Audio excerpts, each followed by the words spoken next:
আপনাদের স্বাগত জানাই। আমি আমার রাজনৈতিক বিশ্লেষণ শুনবার জন্য। ঢাকা বিশ্ববিদ্যালয়ের রাজনীতির বাতাসে হঠাৎ করেই এক পুরনো চেনা অথচ প্রায় অব্যক্ত বাস্তবতা হানা দিয়েছে। ছাত্র শিবির থেকে উঠে আসা কিছু তরুণ কিভাবে ছাত্রলীগের মধ্যে ঢুকে ছাত্রলীগের হয়ে ছাত্রলীগের চেয়েও বেশি ছাত্রলীগ নামে নিপীড়ন চালিয়েছে। আবার আজ ফিরে গেছে তাদের আসল পরিচয়। বৈষম্য বিরোধী ছাত্র আন্দোলনের নেতা আব্দুল কাদের। আপনাদের স্মরণ থাকবার কথা, গত বছরে আন্দোলনের চূড়ান্ত মুহূর্তে যখন আজকে পরিচিত যে ছাত্র নেতারা রাজনীতিতে প্রবেশ করেছেন এবং বৈষম্য বিরোধী ছাত্র আন্দোলনের সামনের সারির নায়ক সেজেছেন, তারা যখন পুলিশের হেফাজতে, তারা যখন আন্দোলন নিয়ে বিভ্রান্তিমূলক হয়তো পুলিশের চাপে পড়ে বিবৃতি দিচ্ছিলেন, তখন এই আব্দুল কাদের সহ আরও অনেক সমন্বয়ক বিবৃতি দিয়ে আন্দোলনকে সামনের দিকে এগিয়ে নিয়ে যাবার ঘোষণা দিয়েছেন। সো আব্দুল কাদেরের সাম্প্রতিক একটি ফেসবুক পোস্ট বেশ আলোচনা, এবং এই ফেসবুক পোস্টটি যেন এই দ্বৈত চরিত্রের শিবির এবং জামাতের মুখোশ খুলে দিয়েছে। তার এই পোস্ট কেবল এক একটা ব্যক্তির নাম বলেই থেমে যায়নি, বরং একটা গোটা সংস্কৃতির একটা গুপ্ত প্রবণতার কথাই যেন উন্মোচন করেছে। আমরা জানি বাংলাদেশের ছাত্র রাজনীতিতে এক ধরনের কালচার বা সংস্কৃতি গড়ে উঠেছিল, বিশেষ করে বিশ্ববিদ্যালয়গুলোতে, বিশ্ববিদ্যালয়ের হলগুলোতে গেস্ট রুম কালচার, মারধরের রাজনীতি, মিছিলের নামে জোর জবরদস্তি আর গায়ের জোর দেখানোর অশোভন একটা প্রতিযোগিতা। অথচ এসব কাজের সঙ্গে জড়িয়ে থাকা অনেকে নিজের রাজনৈতিক আদর্শিক শেকড় ভিন্ন খাতে গাঁথা।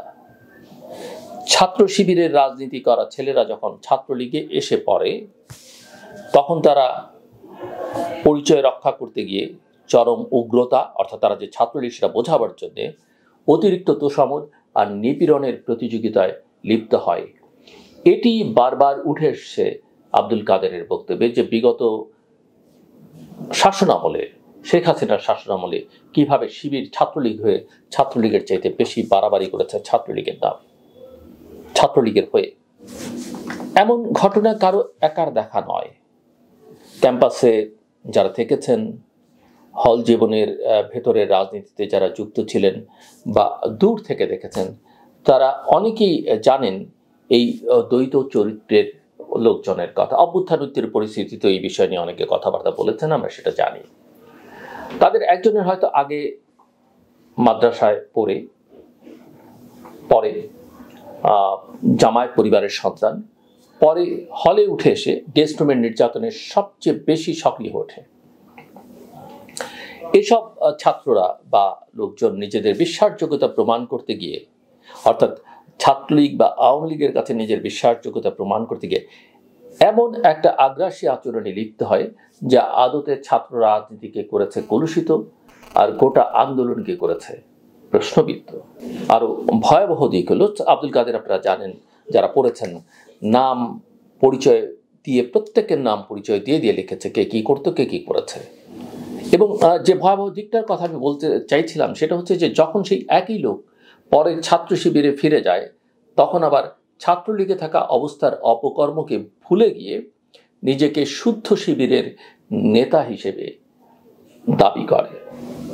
এমনকি শহীদদের নিয়ে মামলা মোকদ্দমা থেকেও তারা রেহাই পায়, কারণ তাদের পক্ষে কেউ না কেউ তদবিরে নামে, এবং সঙ্গত কারণেই এরা শিবির জামাতের।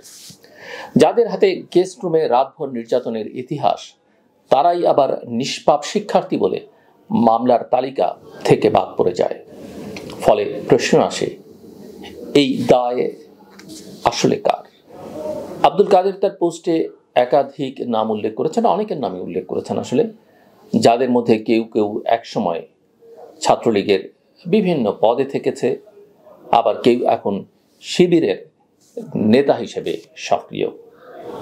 এদের কেউ কেউ গেস্ট রুমের কুখ্যাত নির্যাতক, আবার এখন শিবিরের সাংগঠনিক মিটিংয়ে নিজেকে প্রকাশ করে সদস্য হিসেবে। কেউ নিজের নামের শেষে সাইদি থাকার কারণে ছাত্রলীগের পদ না পেয়ে পরে নাম পরিবর্তন করে, কিন্তু অবশেষে ফেরত যায় নিজের পুরনো ঘরে, পুরনো নামে। এখানে কেবল ব্যক্তি নয়, গোটা সিস্টেমের একটা দায় আছে। যদি একটা রাজনৈতিক দল বা সংগঠন তার ভেতরে প্রবেশকারী এজেন্টদের চিনতে না পারে, কিংবা কোনো সংগঠন বা দল যদি নিজের লোকদের অন্য দলের মধ্যে ভিড়িয়ে দেয়, কিংবা কেউ চিনেও তার দৌরাত্ম্যকে প্রশ্রয় দেয়, তাহলে তা কেবল প্রতিপক্ষের ষড়যন্ত্র নয়, নিজের ভেতরেরও ব্যর্থতা। শিবিরের নৈতিকতার সংকট এবং ছাত্রলীগের নৈতিকতার সংকট তো ছিলই, তার বাইরেও তার অন্যরকম ক্ষমতায় থাকা অবস্থায়ও এই যে অন্যরা ঢুকে পড়ছে,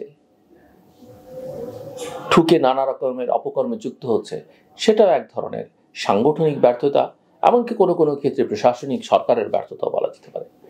ছাত্রলীগের নাম ব্যবহার করে যারা নির্যাতনে লিপ্ত হয়েছে, তারা কেবল ছাত্র লীগকেই নয়, ছাত্র রাজনীতিকে কলঙ্কিত করেছে, আর শিবিরও এই কলঙ্কের দায়ভার এড়াতে পারে না। আরেকদিকে এই ইস্যু উঠে এসছে এমন এক সময়ে যখন জাতি এখনো আহত হয়ে আছে গত বছরের সেই নির্মম জুলাই অভ্যুত্থানের স্মৃতিতে। শিশুদের গুলিবিদ্ধ হয়ে মৃত্যুর যে মিছিল, তার বিচার আজও হয়নি। একের পর এক গ্যাজেট আসে, লিস্ট হয়, আবার বাতিল হয়, কারো নাম দুবার আসে, কারো পরিচয় মেলে না। ঢাকার রায়ের বাজারের গণকবরে পড়ে থাকা নামহীন লাশগুলো যেন আমাদের শোকের চেয়েও বড় এক ব্যর্থতা চিহ্ন হয়ে দাঁড়িয়ে আছে। সবচেয়ে ভয়াবহ তথ্যটা হচ্ছে, এই অভ্যুত্থানের শহীদ হওয়া শিশুদের 88% গুলিবিদ্ধ। এরা কেউ স্কুলে যেত, কেউ কারখানায় কাজ করত, কেউ বারান্দায় দাঁড়িয়েছিল, কেউ বন্ধুদের সঙ্গে রাস্তায় হাঁটছিল, কেউ বাসার ছাদের উপরে ছিল। অথচ এখনো আমরা জানি না কে গুলি করেছিল, কে আদেশ দিয়েছিল। জানলেও সেটা প্রমাণ করবার উদ্যোগ আমাদের মধ্যে নেই। 136 জন শিশু মারা গেছে একটি পত্রিকার হিসেবে। বাংলাদেশ 800-900-র মধ্যে ঘুরপাক খাচ্ছে, হিসেব বের করতে পারছে না। জাতিসংঘ হিসেবটা কত মৃত্যু হয়েছে মানুষের 1400-তে নিয়ে গেছে। শোকের রাজনীতিকে ভাসিয়ে দিয়ে চলে গেছে একের পর এক সময়সীমা, আবার নতুন নতুন কমিশন, নতুন নতুন গ্যাজেট, কিন্তু বিচার হয় না। এমন একটা প্রেক্ষাপটে যখন গোপন শিবির লীগ সমীকরণ ফাঁস হয়, তখন সাধারণ মানুষ বিভ্রান্ত হয়ে, নিঃসন্দেহে বিভ্রান্ত হয়ে পড়ে। আসলে কে কার লোক, কোন বিচার হবে, আর কারা পার পেয়ে যাবে। জাতীয় ঐক্যমত কমিশনের সভা হয়, নতুন করে আলোচনার তারিখ নির্ধারিত হয়, কিন্তু শহীদদের ডিএনএ পরীক্ষাও শেষ হয় না। এমনকি অনেক শিশুর মরদেহ এখনো হাসপাতালের মর্গে পড়ে আছে, কোনো স্বজনের দাবি নেই। এসব শহীদের মা বাবা আজও জানে না তাদের সন্তান কি শহীদ হিসেবে স্বীকৃতি পেয়েছে, নাকি ভুলে যাওয়া এক সংখ্যা হয়ে গেছে। একটা বছরে যদি শহীদদের পূর্ণ তালিকা না হয়, যদি শিশু হত্যার বিচার না হয়, তাহলে প্রশ্ন আসবেই, এই রাষ্ট্র কি শুধুই প্রতিকার কর্মসূচির জন্যই শহীদদের কথা মনে রাখে? প্রশ্নটা করা কি খুব অমূলক হবে? অন্যদিকে সনদের খসড়া নিয়েও মতভেদ স্পষ্ট। কে সই করবে, কে করবে না, কার মতামত অন্তর্ভুক্ত হলো, এসব নিয়ে চলছে দলগুলোর দর কষাকষি। আর খাবার দাবার তো আমরা দেখছি। অথচ শহীদদের স্বজনরা চাইছেন শুধুই বিচার আর স্বীকৃতি। কিন্তু বাস্তবতা হচ্ছে, আমরা যাদের রক্তের ঋণে রাষ্ট্রটিকে শোধ করি, তাদের নামটুকু পর্যন্ত ঠিক করে রাখতে পারি না। আজকে 1 বছর পর যখন কেউ শহীদের মা হয়ে বলে ছেলেকে ছাড়া আর কিছু ভালো লাগে না, তখন সেটি কেবল একটি ব্যক্তিগত শোক নয়, বরং সমষ্টির ব্যর্থতা। আর যখন কেউ বলে রাজনীতি যদি স্ক্রিনশট দিয়ে চালাতে হয়, তাহলে অনেকের ক্যারিয়ার থাকবে না, তখন বোঝা যায় কাদের রক্ষা করতে কত নিচে নামা যায়। সত্যি বলতে কি, আব্দুল কাদেরের পোস্ট আমাদের কেবল অস্বস্তিতে ফেলেনি। অবশ্য সাধারণ মানুষ হিসেবে আমাদের অস্বস্তির কোনো কারণ নেই। যেসব রাজনৈতিক দলের সঙ্গে সংশ্লিষ্ট তাদের অস্বস্তিতে পড়বার কথা, কিন্তু যে ব্যবস্থার মধ্যে আছে, যে রাজনৈতিক সংস্কৃতির অংশ আমরা, সে কারণে খানিকটা অস্বস্তি আমাদের মধ্যে আছে। এবং শুধুই সেটা অস্বস্তির মধ্যে সীমাবদ্ধ নয়, বরং একটি আয়নার সামনে দাঁড় করিয়ে দিয়েছে।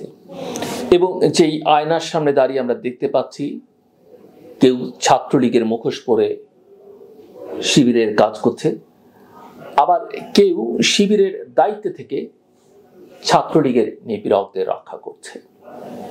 এই যে রাজনীতি, এটা যে কতটা ভয়াবহ তা বুঝতে হলে কেবল গেজেট বা চার্টার নয়, দরকার একবার নিজের চোখটাকে বন্ধ করে আহাদ, আনাস কিংবা তাইমের মুখগুলো মনে করা, যারা হয়তো ডাক্তার হতে চেয়েছিল, কেউ ছিল অষ্টম শ্রেণীর ছাত্র, কেউ বা গিয়েছিল মিছিলে অংশ নিতে। তাদের মৃত্যু ছিল বাস্তব, রক্ত ছিল নির্দোষ, কিন্তু বিচার এখনো কাগজের স্তূপে আটকে আছে।